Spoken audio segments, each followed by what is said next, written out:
actuara bajo su propio criterio y bajo su propia fuerza y bajo su propio entendimiento de cómo son o cómo deberían de ser las cosas.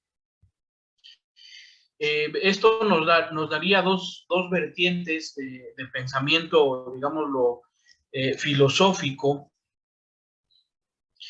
respecto a la naturaleza del ser humano, la naturaleza humana, y que en filosofía política es lo que más ha tenido al pendiente y trabajando a los filósofos en esta rama, diciendo algunos que si el hombre es bueno por naturaleza o si es malo por naturaleza.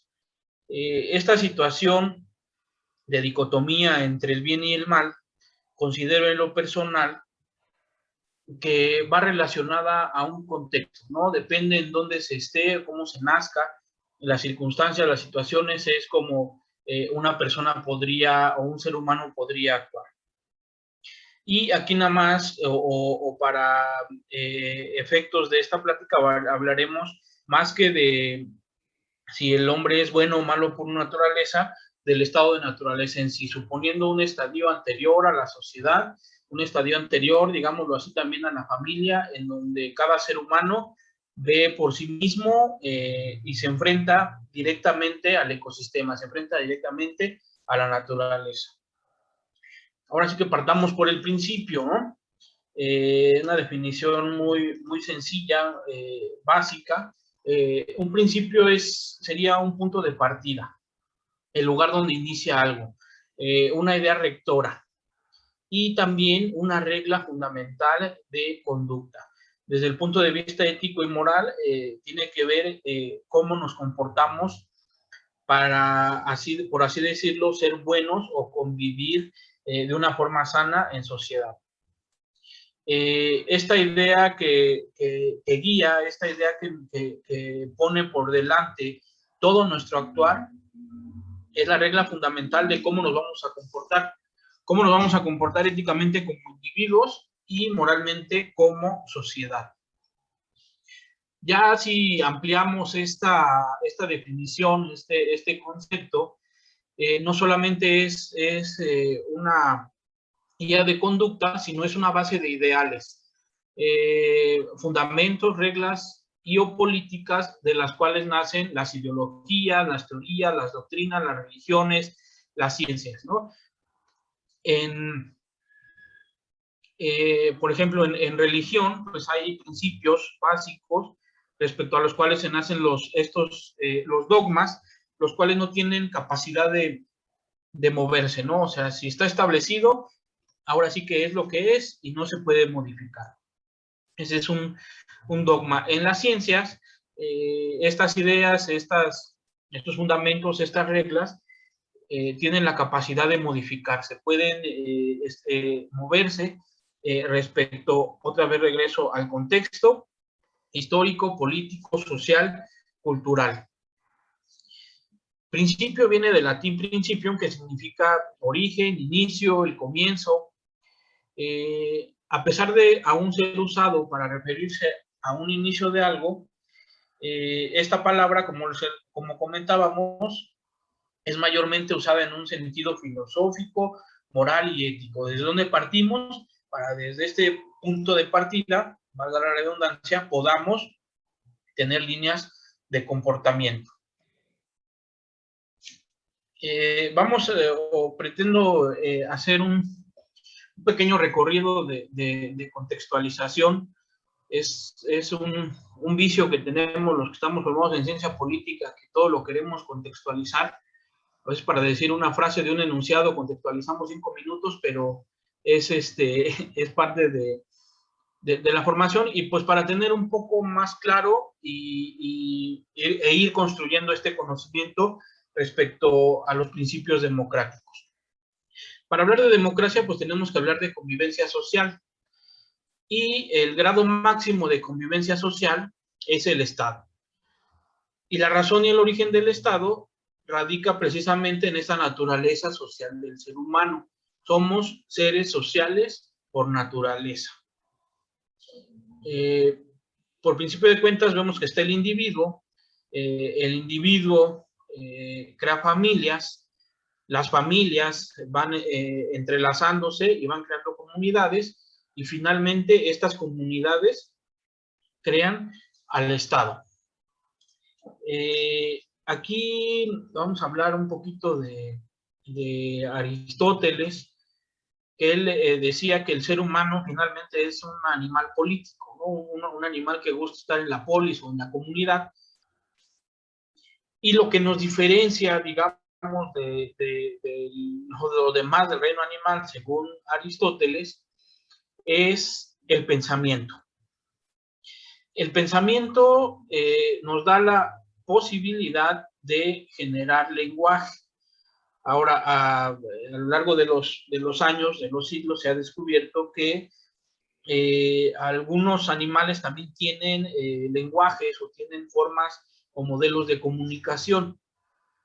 Sin embargo, nosotros como seres humanos tenemos una ventaja, digámoslo así, que es la palabra. ¿Qué nos da la palabra? La posibilidad de conceptualizar, la posibilidad de imaginar, la posibilidad de tener ideas más allá de lo que tenemos frente a nosotros. La idea del futuro, la idea también del pasado, el crear cualquier tipo de imágenes dentro de nuestra mente, y podemos vía el lenguaje tener autoridad. Por ejemplo, yo les puedo comentar en este momento y decirles que imaginen un árbol, ¿no? Entonces, este nivel de comunicación en el que yo propongo que ustedes hagan algo y ustedes tomen la decisión de acatarlo, nos da un principio, digámoslo así, de autoridad, y esta autoridad va a estar delimitada por la ética. Ningún otro ser vivo, ningún animal más, digámoslo así, tiene esta facultad, digámoslo, de la ética. Entonces, el pensamiento nos da lenguaje, palabras, autoridad y ética. Nos vamos a brincar un poco o un mucho de Aristóteles a este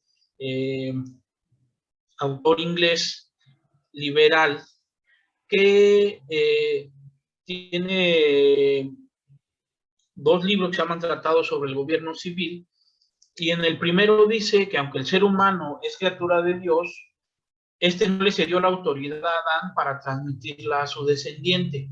Es decir, lo que Locke está diciendo es que a partir de Adán, o digámoslo así, a partir del Homo sapiens, no está facultado un ser humano para transmitirle la autoridad al otro. Es decir, que todos nacemos iguales.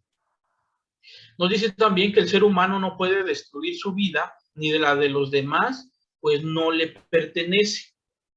Por lo tanto, el ser humano tiene el derecho y el deber de conservar su vida. Esto es supervivencia. Digámoslo, si nos vamos otra vez, ahorita vamos a revisar esta cuestión del estado de naturaleza. Tenemos ese derecho, pero también es nuestro deber conservar nuestra vida. La relación entre los seres humanos, por lo tanto, está regida por esta igualdad natural. Es decir, todos nacemos y somos iguales. ¿Qué nos diferencia? La relación de los seres humanos con las cosas, que está determinada por la propiedad. Cuando nos apropiamos de algo, nos empezamos a diferenciar de los otros, ya sea, lo voy a manejar en estos términos, para bien o para mal. La libertad, por lo tanto, será aquella condición en la que cada quien ordena sus acciones y dispone de sus posesiones y de las personas como juzga oportuno.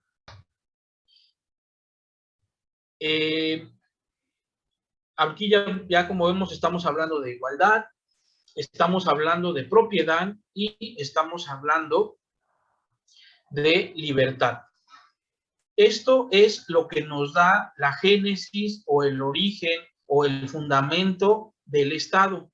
Por principio de cuentas, la vida del individuo, la vida individual, que nos determina que todos somos iguales y que somos libres de determinar qué hacemos con nuestra propiedad y qué hacemos también con el trato hacia los demás.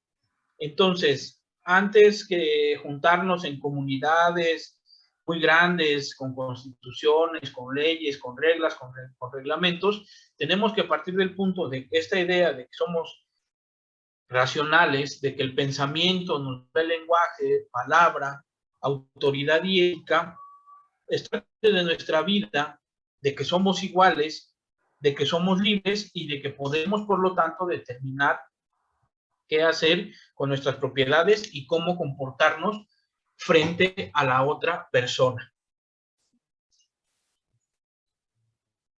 En el estado de naturaleza, digámoslo así, aquí lo vemos como una escalerita, el color naranja, el estado de naturaleza está regido por la fuerza, está regido por, digámoslo así, ahora sí que la ley de la selva, ¿no? La ley del más fuerte. Pero tiene que venir un contrato social, un momento en el que todos, o el ser humano se desprende de este estado de naturaleza para unirse en un contrato social que en el Estado moderno es una constitución, y esta constitución deriva en quién tiene autoridad y quién tiene poder, quién manda y quién obedece, y el que manda, ¿por qué manda? Y el que obedece, ¿por qué obedece? ¿No? Obedecemos generalmente por una cuestión coercitiva, porque sabemos que si quebrantamos la ley va a existir un castigo, pero también podemos obedecer, digámoslo así, a la autoridad y al poder por un sentido ético y moral respecto a hacer bien y comportarnos de manera correcta. Pero siempre está por ahí, digamos, esta parte del incentivo-castigo, ¿no? Si no nos comportamos bien, vamos a tener un castigo. En el estado de naturaleza es la fuerza la que rige, es la que va a determinar, como les comentaba, el más fuerte es el que va, o las personas más fuertes son las que van a detentar el poder. Y en una sociedad civil o política, la autoridad y el poder están determinadas y cedidas por la comunidad en sí. En el estado de naturaleza, como les comentaba, cada individuo juzga las leyes de la naturaleza. Tengo hambre, busco qué comer y satisfago esa necesidad. No importa que el vecino de enfrente, digámoslo así, o algún otro ser humano tenga la comida. Si yo tengo hambre y él la tiene la comida y la puedo tomar, entonces podemos tomarlo porque es la fuerza de cada individuo quien juzga estas leyes de la naturaleza. Por el contrario, en la sociedad civil ya es una autoridad, un juez, quien juzga y quien dictamina quién se ha saltado las leyes. Por lo tanto, una sociedad solo será civil o política cuando cada uno de los individuos renuncia al poder de ejecutar la ley natural y permite que quien ejecute este castigo, esta fuerza, sea la comunidad y los órganos que la misma comunidad ha ido creando.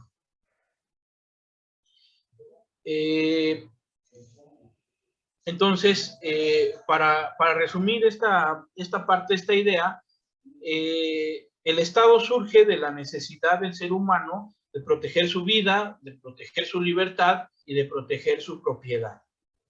Para estos términos lo vamos a tomar así.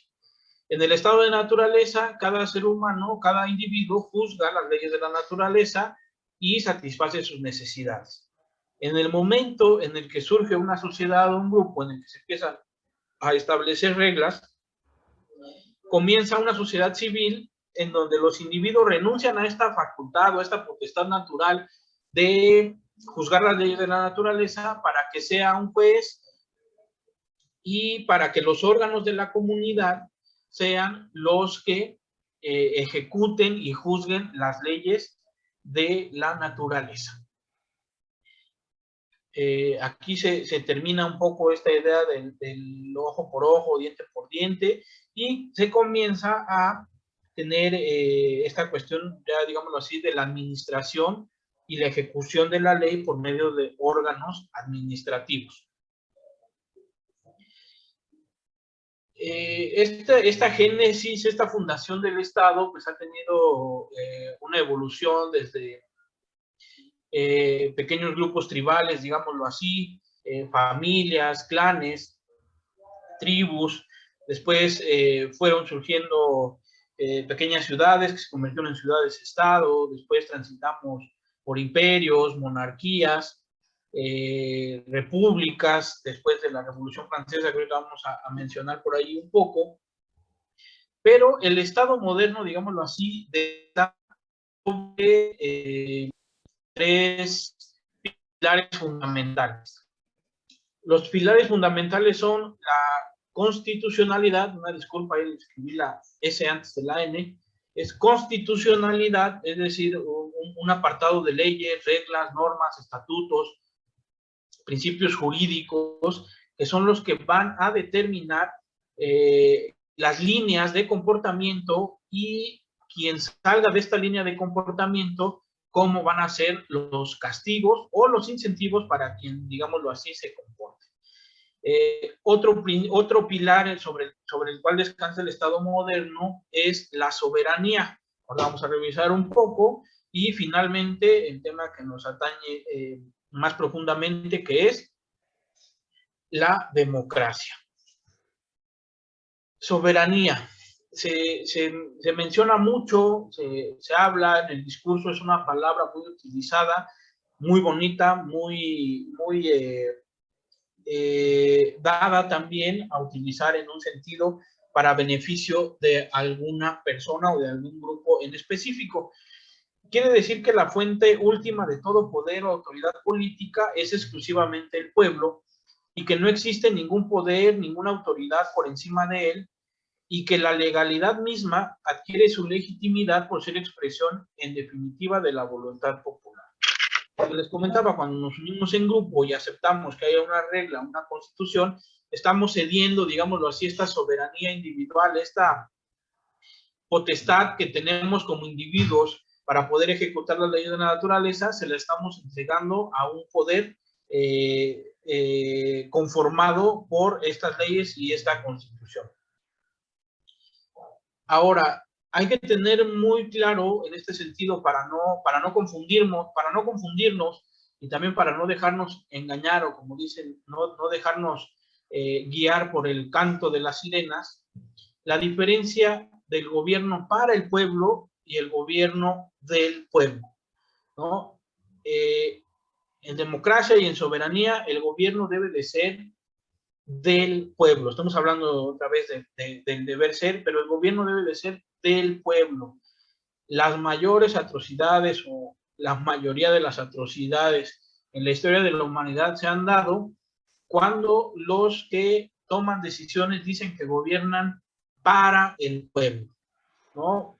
Tratan al pueblo, tratan a la comunidad como menores de edad, como niños, digámoslo así, y no lo toman en cuenta para la toma de decisiones. Entonces, aquí sí es muy importante, desde mi perspectiva, tener claro que el gobierno para el pueblo no es lo mismo que el gobierno del pueblo.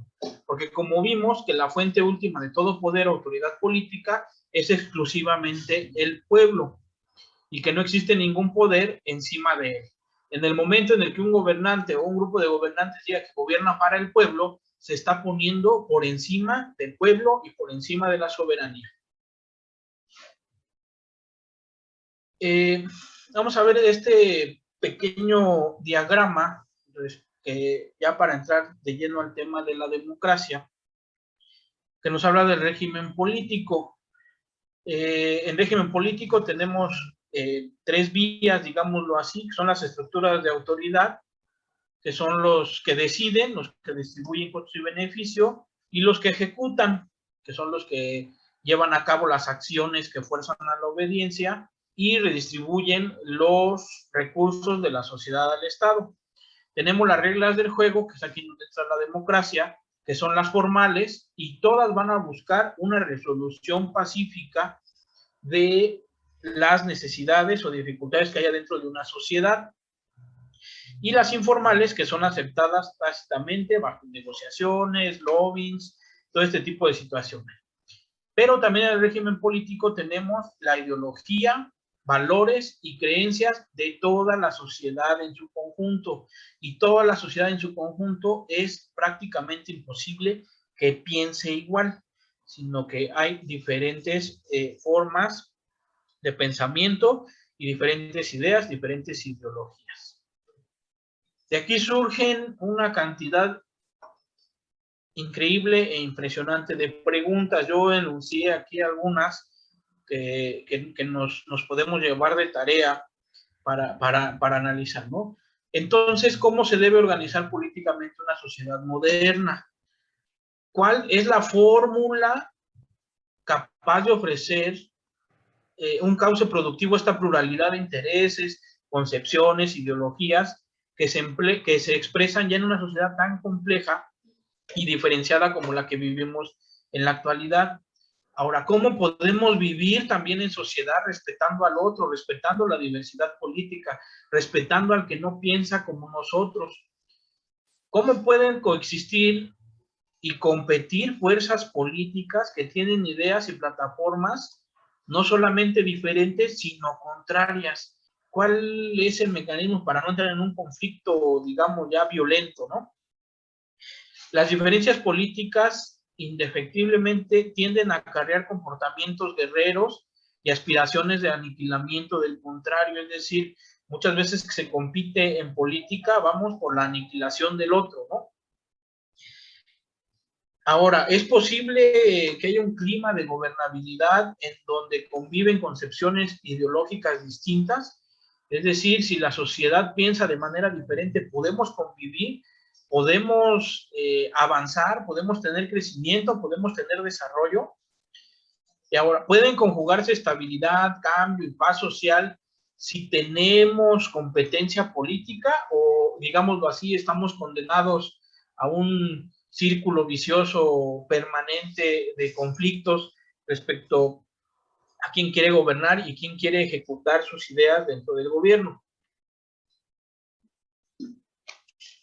Ahora, últimamente, y lo tenemos muy presente, el ideal democrático se ha dado en torno a las elecciones, a la organización de las elecciones, quién recibe los votos, quién cuenta los votos, qué derechos y qué obligaciones tienen los partidos políticos, los tribunales electorales, en qué está fallando la democracia en el país, el tema o el equilibrio, desequilibrio de poderes entre el ejecutivo, el legislativo, el judicial, que si el ejecutivo se entromete de más en el legislativo, que si el judicial no es autónomo, en fin, todas estas situaciones en las que últimamente ha estado girando la idea de la democracia.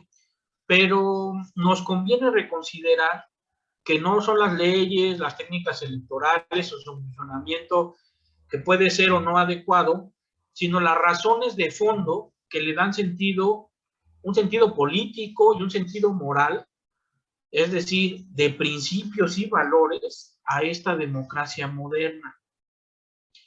Así vamos a comprender el significado de por qué existen los comicios, por qué hay jornadas electorales, por qué de los partidos políticos, por qué de órganos jurisdiccionales, administrativos. Y también los podemos evaluar con mayor objetividad y saber también qué esperar y qué no esperar de los mismos.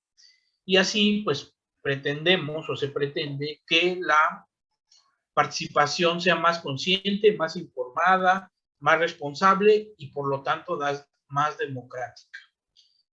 Aquí enumeré algunas frases que dicen que la democracia como religión, lo que dijo Winston Churchill también de que la democracia es el peor sistema de gobierno diseñado por el hombre con excepción de todos los demás, y Wilson diciendo que la democracia da rienda suelta a todas las energías del ser humano, ¿no? Lo dice un expresidente norteamericano, que son los que se dicen más democráticos. Ahora, la democracia, ¿cómo definirla? ¿Es real? ¿Es un hecho demostrable? se puede describir, analizar, explicar y criticar, o tiene una definición única.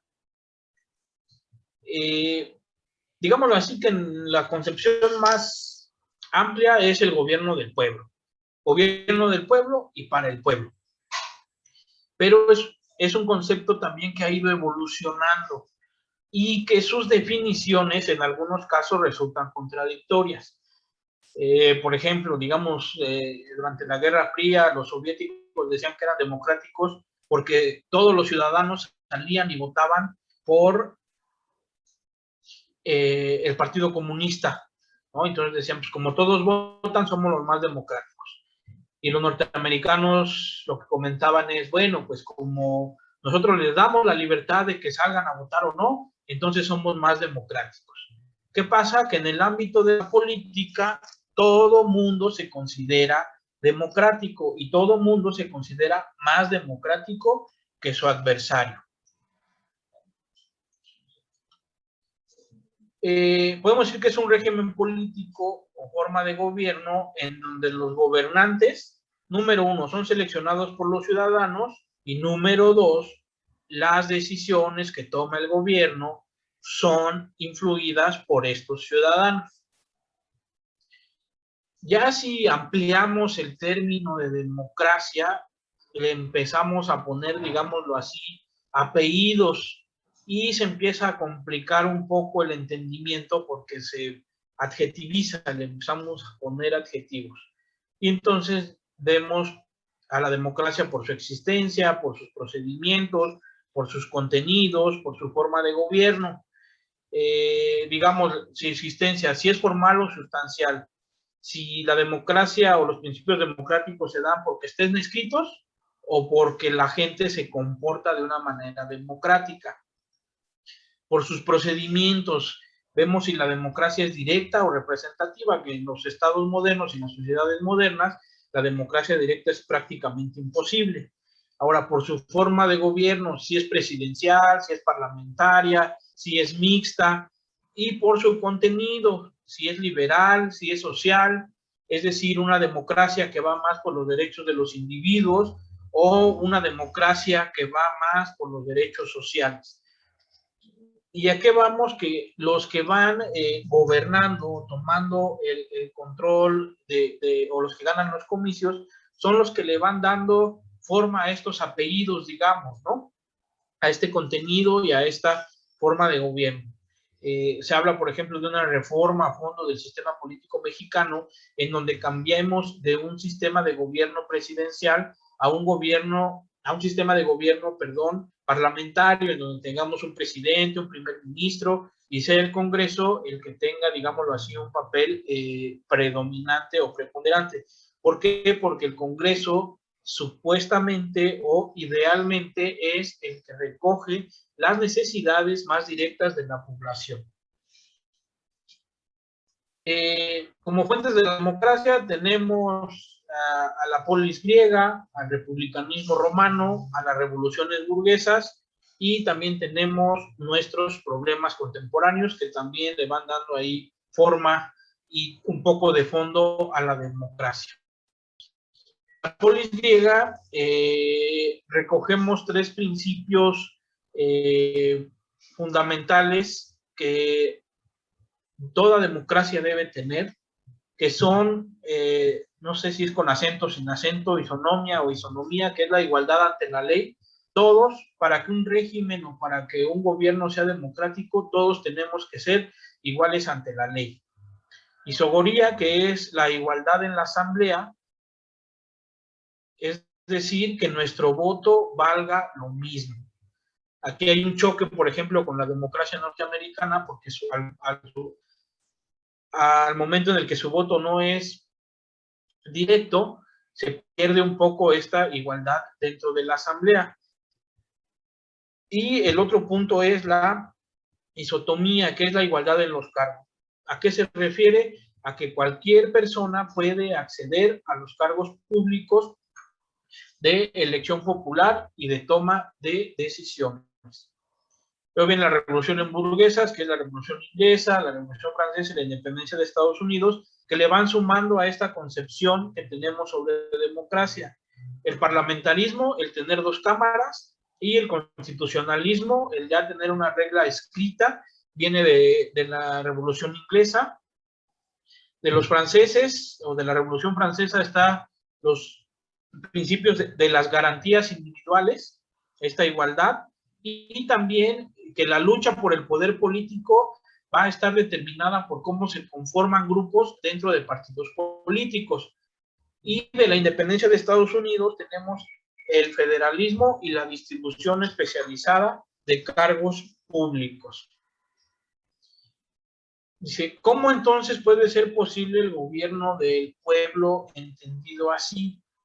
¿Y cómo puede la participación de millones de individuos transformarse en una voluntad política unitaria capaz de gobernar y de orientar a la sociedad? La respuesta, digamos, que se ha encontrado a estas dos interrogantes son dos principios más de la democracia moderna: el principio de la mayoría y el principio de la representación. El principio de la mayoría no puede existir si no existe también la defensa de los derechos de las minorías, porque entonces la mayoría aplastaría a las minorías y ya no tendríamos democracia. La propia regla de la mayoría, como les comento, exige el reconocimiento y la necesidad y legitimidad de la existencia de minorías, de aceptar sus derechos. ¿Y cuál es el principal? El de convertirse en una nueva mayoría. Se dice que para que un sistema sea democrático, los que estén en el poder tienen que rotarse, no solo las personas, porque si no, sin una sola persona sería una dictadura, pero también el grupo o el partido en el poder, si no tendríamos lo que pasó aquí en México durante 70 años, en donde un solo grupo, un solo partido político gobernó el país de forma hegemónica y no le daba la posibilidad a las minorías de convertirse en una nueva mayoría, y eso lo hacía no ser democrático. Los gobiernos democráticos no solamente deberían o no solamente se basan en las votaciones, bien en cómo negocian, qué compromisos hacen y qué políticas hacen para y con las minorías. El otro principio importante es el principio de la representación política. Como les comentaba y como es obvio y evidente, la democracia moderna solo puede ser representativa, no podemos ir todos los mayores de 18 años, hombres y mujeres, al ágora, no sé, aquí a... Es más, ni siquiera existe un lugar físico en donde podamos estar alrededor de 70 millones de mexicanas y mexicanos para levantar la mano y participar todos, tener la palabra y poder los cargos y todo esto. Por lo tanto, debe basarse la democracia en el principio de representación política. El pueblo, es decir, toda la ciudadanía, no elige de hecho a seguir, qué decisiones tomar, sino que elige a los representantes que son los que van a tomar estas decisiones. Ellos son los que van a determinar, según sus ideologías, según sus creencias, cómo van a gobernar, qué valores, qué ideología y qué creencias son las que van a predominar, y por eso se sale y se convoca a la votación. Como vemos y como les comentaba, como comentábamos, es importante no delimitar la democracia a un proceso electoral o no delimitar la democracia a los partidos políticos, sino que tenemos que tener en cuenta que la base de todo esto es que cada persona, cada individuo tiene la capacidad de tomar decisiones, y que estas decisiones, al no poder hacerlo, como les comentaba, en una superasamblea de 70 millones, se nombran representantes. Esto es algo que también nos deja la cuestión de los romanos, ¿no? En su representación en su Senado, y son estas personas las que representan, por esto es el principio de representación, valga la redundancia, a los ciudadanos que votaron por ellos para que lo representaran. Aquí se toman estas situaciones, y esta democracia moderna se entiende como una democracia de procedimientos o de forma. Es un método, y no hay que tener claro también esto, que no es una política o un programa de gobierno particular que cuando gane un candidato o candidata diga, pues ahora sí voy a instalar la democracia y voy a hacer esto, sino que finalmente es el procedimiento como tal el que le da nombre a la democracia. Y por lo tanto, la democracia no debe verse como una solución mágica, no es una varita mágica para solucionar los problemas que aquejan a la sociedad, ni se van a superar todas las dificultades al haber transiciones, al determinar que un candidato o un partido gane o pierda una elección. Entonces, la democracia, digámoslo así, para cerrar, es un método que tiene como objetivo formar gobiernos legítimos y autorizar programas políticos. Es decir, los procedimientos democráticos, esta participación democrática política electoral, no van a resolver directamente los problemas, sino determinan desde qué punto de vista ideológico y de valores van a ser planteadas las políticas públicas y cómo se van a resolver los problemas, desde la iniciativa privada, desde lo público, desde políticas fiscales, políticas monetarias, pidiendo préstamos internacionales, cerrándose a lo internacional, motivando el mercado interno, aumentando la demanda agregada, en fin. Todas estas situaciones van a ser determinadas por quien triunfe, digámoslo así, en los comicios. Pero lo que pasa es que a veces se cree que, o hay una ilusión de que la democracia por sí misma va a permitir la superación de todas las dificultades y conflictos. ¿Qué pasa con esto? Que nos desencantamos y dejamos de participar. Por lo tanto, los partidos y los representantes deben elaborar y promover democráticamente verdaderas soluciones para los problemas sociales existentes. Ya, a ver, nos vamos a dar 3 minutitos para ver esta otro tipo de explicación que hay para la democracia, que es realista, economicista, que en la que podemos entender que la vida es un juego en donde no se aniquila al adversario y se tienen que maximizar los beneficios y minimizar los perjuicios. Y está determinada también por incentivos y castigos. Un mal gobierno en la próxima elección, digámoslo así, puede ser castigado. Y aquí es en donde vemos que el pueblo tiene esa facultad, como dice nuestra Constitución, de establecerse, en este caso, como una república federal democrática representativa. ¿Qué pasa aquí? Que el gobierno es transitorio, impone, sancione, conduce y castiga, pero el gobierno debe de ser transitorio para que sea democrático. Las leyes y normas no solo tienen que regular a los ciudadanos, sino que también tienen que regular al gobierno, y estas reglas son dinámicas, pueden moverse.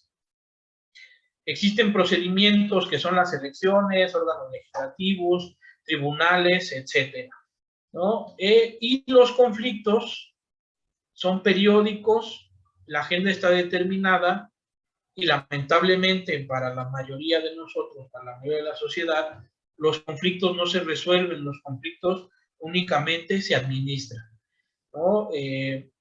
¿Por qué? Porque si un grupo que gana una elección o que ejerce el poder en determinado periodo de tiempo soluciona un problema, para la siguiente presentación dentro de unos comicios ya no va a tener nada que prometer, nada que entregar, entonces pues lo más seguro es que pierda, y entonces por eso únicamente administra los conflictos. Las competencias son reguladas y también son muy desiguales por los tipos de recursos financieros, económicos, ideológicos, y los competidores son grupos y organizaciones que indican la división de los intereses, valores y ideologías. Lo que veíamos en este mapita mental de régimen político es en donde está el campo de juego, en donde se va a competir, en donde están las reglas que determinan quién, cómo, cuándo y hasta por qué participan dentro de un proceso democrático. El estadio de ganador y perdedor es transitorio. ¿Qué pasa? Que los perdedores pueden seguir en la competencia, se va generando representación y los perdedores dentro de este modelo democrático están capacitados para formular intereses colectivos y también para promoverlos. Entonces, en resumen, podría yo comentar que la democracia, digámoslo así, es un ideal de comportamiento, es un principio, pero también es un valor en donde los individuos, los seres humanos, entregamos esta capacidad de decisión individual al grupo y finalmente aceptamos si nuestra idea fue ganadora o fue perdedora, pero el que gana tiene la responsabilidad de gobernar para todos, no únicamente de gobernar para el grupo o para la mayoría que lo llevó al poder. Y el perdedor tiene la capacidad de formular intereses, como lo vemos aquí, y promover esos intereses para poder luchar y para poder convertirse en un futuro en una mayoría. La representación y los principios y el principio de mayoría son los que le dan mucho sentido a la democracia moderna, ya que sin ellos no podría haber un modelo democrático, ¿no? O todos tomaríamos las decisiones o una sola persona y entonces esto en vez de democracia se convertiría en un modelo autoritario o totalitario. Bueno, como les comentaba, la democracia es un ideal y como ideal hay que buscarlo, hay que seguir, hay que luchar desde nuestra trinchera para poder llevar estos principios y para después pues hacer también, ahora sí que valer, esta redundancia, valores como Estado de Derecho, participación, pluralidad, para poder pues convivir sanamente y finalmente, como decían los filósofos griegos, pues para lo que venimos a este mundo, ¿no? Para ser felices. Entonces, si hay alguna duda, alguna pregunta, algún comentario, si no se puede solucionar en este momento, nos la llevamos de tarea. Espero no haber sido tedioso o aburrido y dejar por lo menos claros algunos conceptos generales y básicos de lo que es la democracia. Muchas gracias por escucharme y pues aquí para servirles. Muchísimas gracias, Omar. Creo que ha sido de las mejores explicaciones que hemos tenido respecto a lo que es la democracia. ¿Alguna mujer, Lila, que quiera dar su opinión, tenga alguna pregunta? Este es su momento. Ya estamos a escasos minutos para concluir esta capacitación. Mari Carmen Aragón, muy buena explicación. Muchas gracias por compartirlo. Muchas gracias, Mari. Pame Sánchez.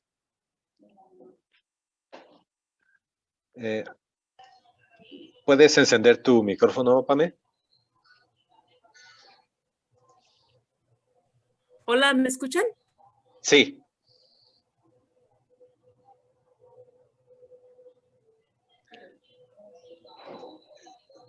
Pame, espérame, creo que se te desactivó tu micrófono.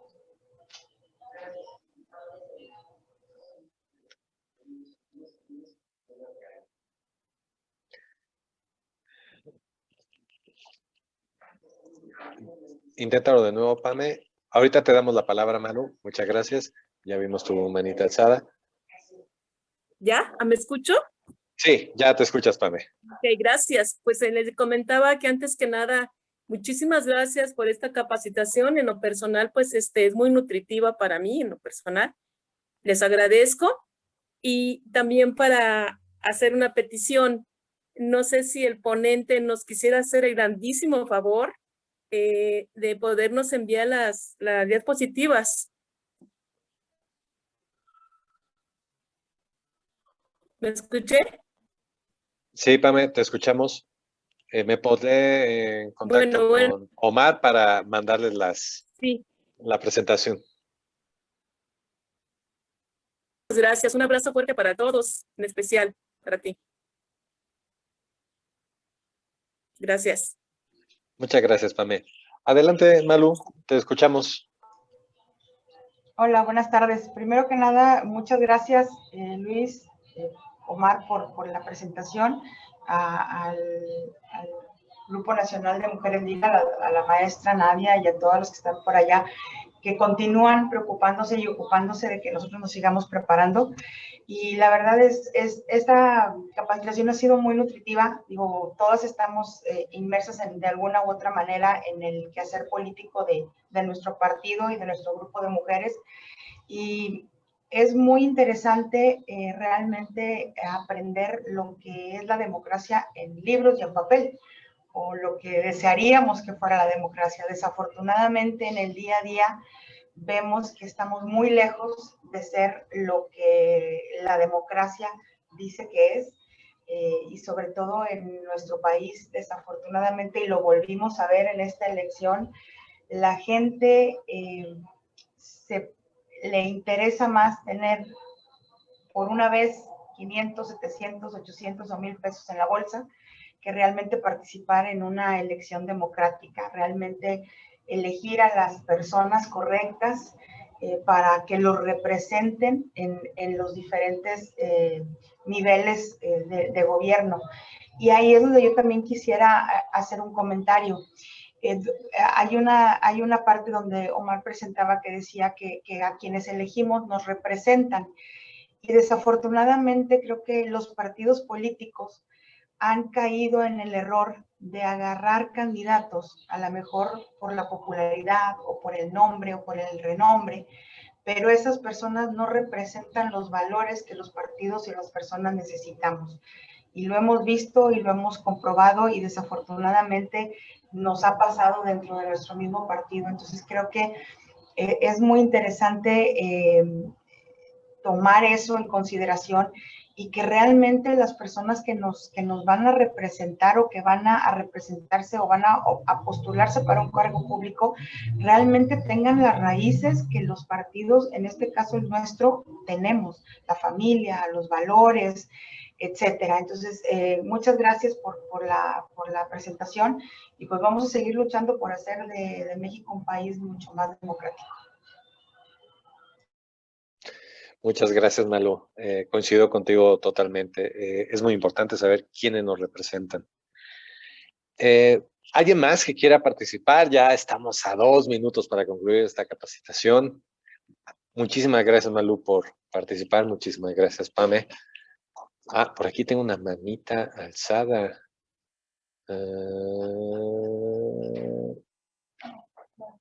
Es Malu. Malu. Sí, Malú, déjame bajar tu manita, muchas gracias. Yo ya me andaba confundiendo.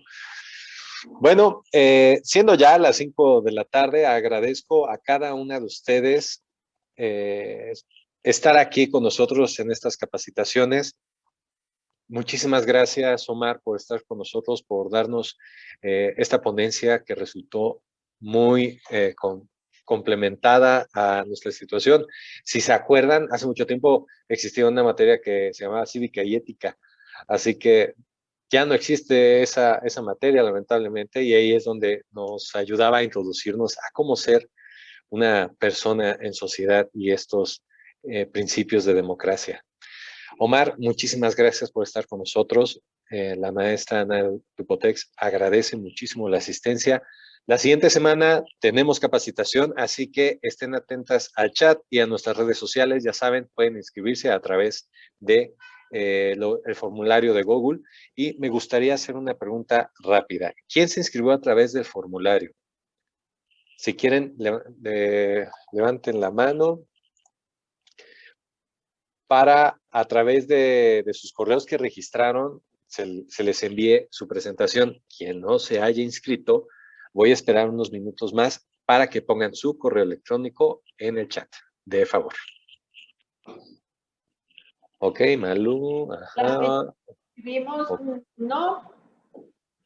Las que no se inscribieron, por favor, escríbanme su correo, porque luego cortamos la transmisión y ya no hay manera de enviarles a veces el material. Muchísimas gracias, Tania. Muchísimas gracias, Fabiola. Gracias a los que alzaron sus manos. También les va a llegar la presentación. Muchísimas gracias, Noemí.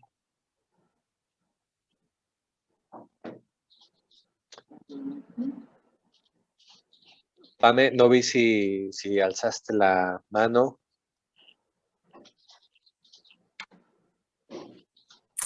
No, muchas gracias.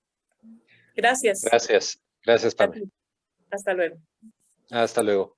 Ahora sí, les deseo un increíble día. Vamos a seguirnos cuidando con esto de la pandemia. Cuídense mucho, carguen su gel, carguen su paraguas porque sigue lloviendo y nos vemos la próxima semana. Un abrazo a todas. Igualmente, bye bye.